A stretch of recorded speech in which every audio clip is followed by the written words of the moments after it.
Welcome to Kayfabe Kommentary. I'm Erik Rupp, and I am your host.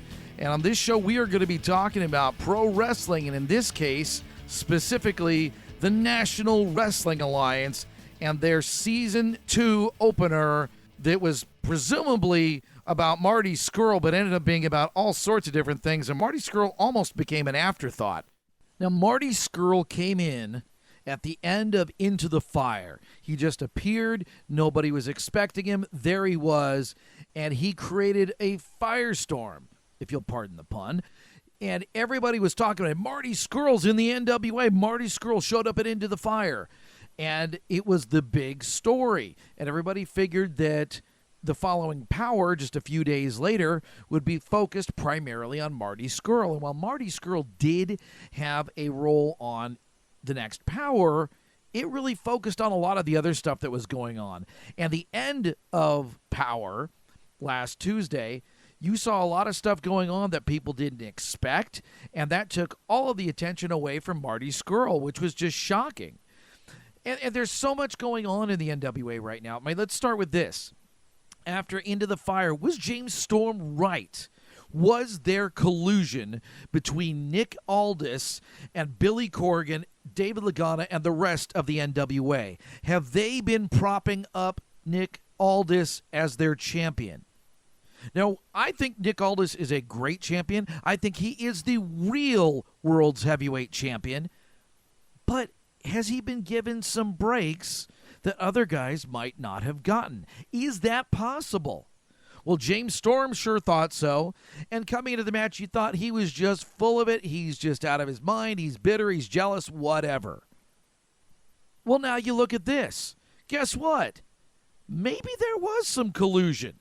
Maybe Billy Corgan and David Lagana like Nick Storm as their champion, and they want to give him all the advantages they can. So I don't know what to make of it. But right now, I want to see a rematch because I'll tell you what, at Into the Fire, James Storm was beating the crap out of Nick Aldis for the first part of that match. Nick Aldis was overmatched against James Storm for the first half of that match. And it wasn't until later, after Camille came out, that things started to turn around, even though it was what seemed to be a bad spot for Aldis. It ended up kind of distracting from what was going on, and he was able to turn that into an advantage. And, of course, Aldis then creams referee Brian Hebner with a clothesline, knocking him out of the match and bringing back in Tim Storm, who was Nick Aldis's choice as referee. Somebody completely inexperienced as a referee. And, of course, as you know, things went Nick Aldis's way after that. Is there collusion there? Was there collusion? Is there collusion going forward? Does James Storm have a valid point? We'll see as the weeks go forward. Now, beyond that, let's talk about Nick Aldis, the real world's heavyweight champion. He is a great wrestler. No one is questioning that. He is a great champion. No one is questioning that. But is he afraid of his competition? He clearly was unnerved by some of the things that Tim Storm said. What did Tim say? He's just said that guys like Mr. Anderson, a two-time TNA Impact World Heavyweight Champion, and guys like Eli Drake should get a shot at the title, and they should. So why is Nick Aldis afraid of that?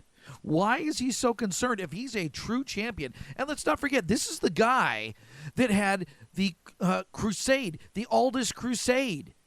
He was taking on all-comers for a year. What's happened to this guy? Why is he afraid of Eli Drake and Mr. Anderson? Why is he afraid maybe of facing James Storm again in a rematch? What set him off? Why does he need thugs like the wild cards, Latimer and Royce? Why does he need those guys to back him up? Can't he handle it himself? And we thought he had fired his insurance policy. We thought Camille was done. No, that was all a swerve. That was all misdirection so that nobody would see that coming. Nobody would know. In this case, Tim Storm would never see it coming, and she cuts him in half with a vicious, vicious spear.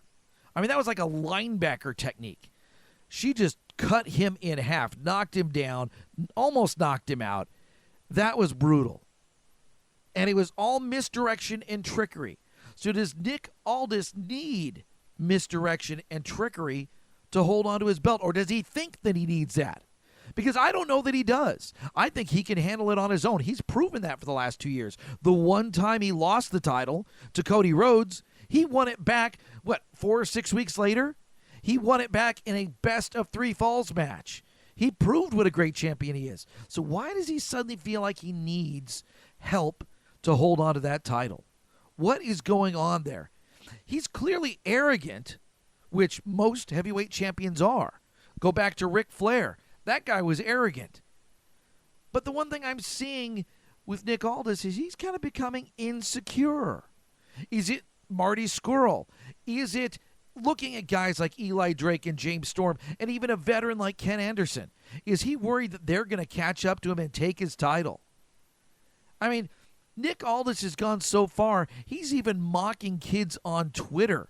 I mean, he's mocking AJ Awesome, one of the greatest kids that has anything to do with pro wrestling. This is a great kid, and he's mocking him on Twitter? What the hell is wrong with Nick Aldis? This is not the same Nick Aldis we've seen for the last 2 years. Speaking of Eli Drake and Mr. Anderson, is this feud over? It started with Eli Drake cheap-shotting Ken Anderson with a turnbuckle. Now, that's a heavy piece of metal. It's basically like a wrench in terms of size and weight. So you're talking about he clocked him in the back of the head with a turnbuckle. And, of course, Mr. Anderson, being the veteran that he is, wasn't going to let that stand. And he went back to get Eli Drake. Now, Eli Drake won both matches, both at Into the Fire and the follow-up on Power. Did he just get lucky, or is he a better wrestler? I can tell you this. Ken Anderson, like I said before, is a 2-time TNA Impact Heavyweight World Champion. Ken Anderson beat Sting. He is a legitimate wrestler. He's bigger and stronger now than he was then. So is Eli Drake lucky, or is he just that damn good? I think there needs to be a third match to find that out for sure. Because right now, we don't know. And this whole feud between the two of them was started by Eli Drake. Ken Anderson may have gone over the top. He may have lost his mind, but he had good reason for that. So we need to see, is this thing really done? Or is there going to be one more match to prove that Eli Drake is the better wrestler? Now, let's talk about the women's division in the NWA. The biggest news in the women's division came a few weeks ago as Melina came out. She's been out of the game for a little while. She came out, and people just went nuts. And she is lording over the women's division like she's the queen bee. She's lording over it like she is the only one that matters. And yet, at Into the Fire, she was afraid to get in against a fresh opponent. She didn't want to mix it up with somebody who was fresh and was not worn down. She waited until the opponent got worn down until she got in the ring, and she picked her spots. She let her partner do the heavy lifting. And then she came in to get the mop-up, the cleanup job. She basically had a worn-down opponent that couldn't fight back well. Is Melina lacking in confidence in the ring? Outside the ring, she's supremely confident. But in the ring, she seems to be lacking in some confidence. Now, maybe that'll go away with time. Maybe she'll get that back as she gets some wins. But for right now, she seems to be a little bit afraid to go in against somebody who's not worn down. Now, you talk about the women's division, you got Thunder Rosa in there. Thunder Rosa is perhaps, pound for pound, the best wrestler in women's wrestling, period. Bar none. She is amazingly athletic. She's become an MMA fighter. She is the real deal, and she's got a mean streak, and she's just a little bit crazy. You get her in that ring, you get her in her ring outfit, get her in the ring, and she's just a little bit crazy and a little bit vicious. Okay, a lot vicious. So maybe, Thunder Rosa is the one we should be talking about more than Melina, because Thunder Rosa is the real deal. And you talk about Marty Bell. Marty Bell took a bunch of crap from Melina on Powerrr because she followed Melina's instructions, and Melina got mad saying, don't do what I say, do what I need. Well, okay, it's hard to know what you need when somebody's backstage, and they don't have access to see what's going on. They don't know what you need. So this is going to be interesting to see how that plays out. Marty Bell is a very good wrestler. She's got a lot of talent, a lot of heart, and she's going to be going places. She's got nowhere to go but up. She is looking good going forward. But there's that friction with Melina, and that's going to be interesting to see how that plays out. And, of course, I haven't even mentioned the women's world champion, Allison Kay. She has been kind of taking a backseat to these other wrestlers. Thunder Rosa, Melina, they're getting all the attention, but Allison Kay is the champion, and with good reason. She is tough as nails as well.